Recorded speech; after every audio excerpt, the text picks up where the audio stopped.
3 years ago, the Federal Reserve started to bail out the financial system yet again with not QE when the repo market blew up and they started buying bills, T-bills, treasury bills, to bail out the repo market.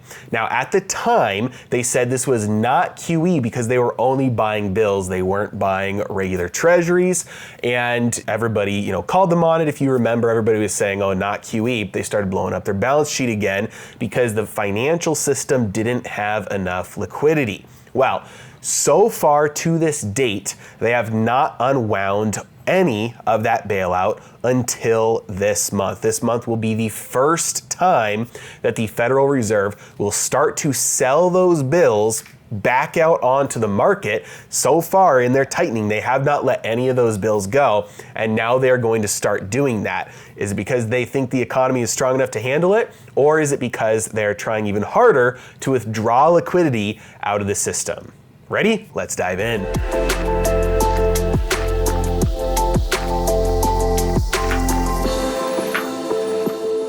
All right, so the Federal Reserve is increasing the amount of assets, or I should say they're increasing the cap on the monthly assets that they are letting bleed off of their balance sheet to $95 billion per month. Now, in this, because that cap is higher, they are now going to start letting bills run off their balance sheet. They currently have $326 billion worth of T-bills. So if we take a look at their balance sheet and we zoom out, we can see that at this time in September, they started increasing their balance sheet again when they had been going through QT. This was when they started not QE.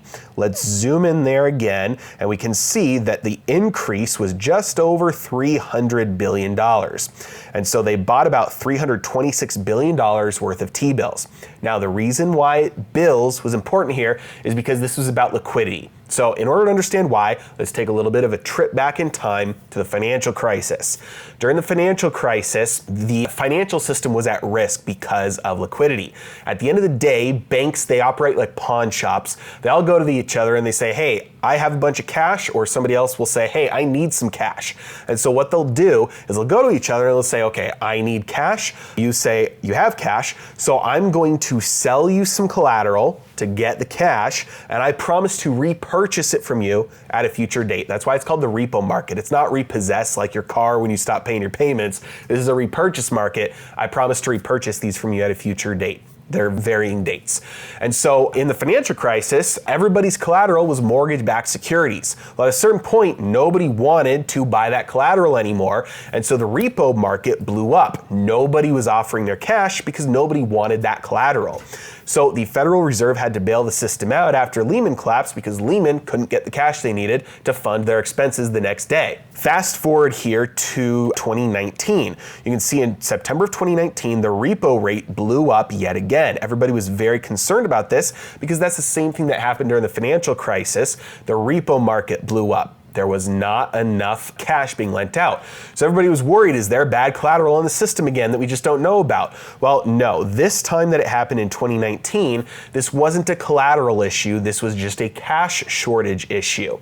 There was just not enough cash. So some people went into the repo market and said, hey, does anybody have any cash to give me? And there was just nobody to offer cash. And so the repo rate, the rate at which people were willing to pay to get that cash, blew up. So at that time, the Federal Reserve started expanding their balance sheet again by buying bills to inject liquidity into the system. And they also started operating in the repo market themselves. So you can see here, they were not in the repo market themselves before that. And then in 2019, in September, they started operating in the repo market again to provide that liquidity to make sure that banks had the cash they needed to fund their expenses the next day. Well, you can see here in 2020, this all went away. They've not been operating in the repo market since 2020. Why is that? Well, because we've had the opposite problem since then. In 2020, look at their balance sheet. It blew up. They printed trillions of dollars. They lent those trillions of dollars to the federal government. The federal government spent those trillions of dollars into the economy. And where does that go? that goes into bank accounts of people, of organizations, and of businesses. Since that cash goes into bank accounts, those banks now need to go get collateral to offset that. Because remember, every liability is somebody else's asset and every asset is somebody else's liability in this fiat crazy world we live in. And so when you make a deposit at the bank, that is your asset because the bank owes you those dollars. It is the bank's liability because they owe you those dollars. So what they have to do, their collateral requirements, they have to go out there and find collateral for the other side of their balance sheet since that they now have a liability. So they go out there and they buy T-bills. They buy assets to offset those liabilities. Well, you can see here, trillions of dollars were printed, all flooded into the system. There's not a problem with finding cash like there was in 2019, like there was in the financial crisis. The problem now was too much cash, not enough collateral. And so at that point, all the banks were saying, we need to go get collateral somehow. And if it would have been left alone, T-bills would have gone negative. The interest rate on them would have gone negative because you would have had all this cash would have had to go out and buy up all of this short-term debt that would have pushed interest rates negative, would have completely blown up the entire financial system. So you can see what they did was they went to the reverse repo market. And the reverse repo facility is the opposite of the repo market. So repo is, I need to go get cash. Reverse repo is, I need to go get collateral. So all of the banks went to the Federal Reserve and they said, hey, we can't get this collateral from anywhere else or else we'll push rates down to negative territory. So they went to the reverse repo facility. Why? It's a lower interest rate than what T-bills were, so why wouldn't they have bought T-bills? It's risk-free. That's basically it. You're going to accept a little bit of a lower interest rate simply because you're getting it literally risk-free to give it to the Fed. So all of that cash flooded into the reverse repo facility. And as the federal funds rate started going up, as the Fed raised interest rates here, you can see the reverse repo facility continued to raise its interest rate to make sure all this cash stayed in there. So they're all getting their collateral. So what does this have to do with what's going on now? Back to the fact that the Federal Reserve is now going to start letting go of T-bills. $16 billion this month, $13 billion next month.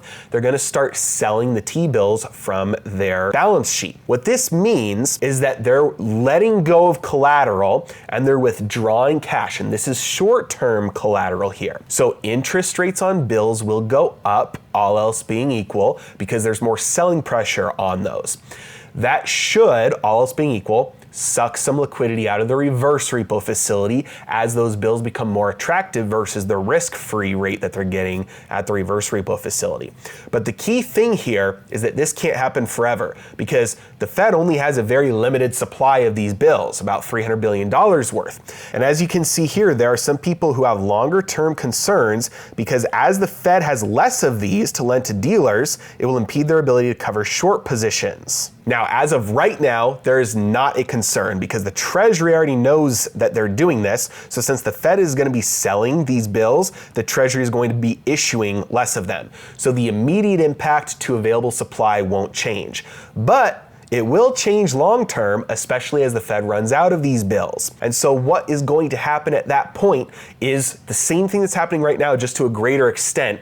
Liquidity is changing. The problem since 2020 has been too much cash, not enough collateral. That has caused a lot of inflation, so the Fed is actively trying to change that. They're trying to change the picture so that there's not enough cash. They're sucking liquidity out of the system.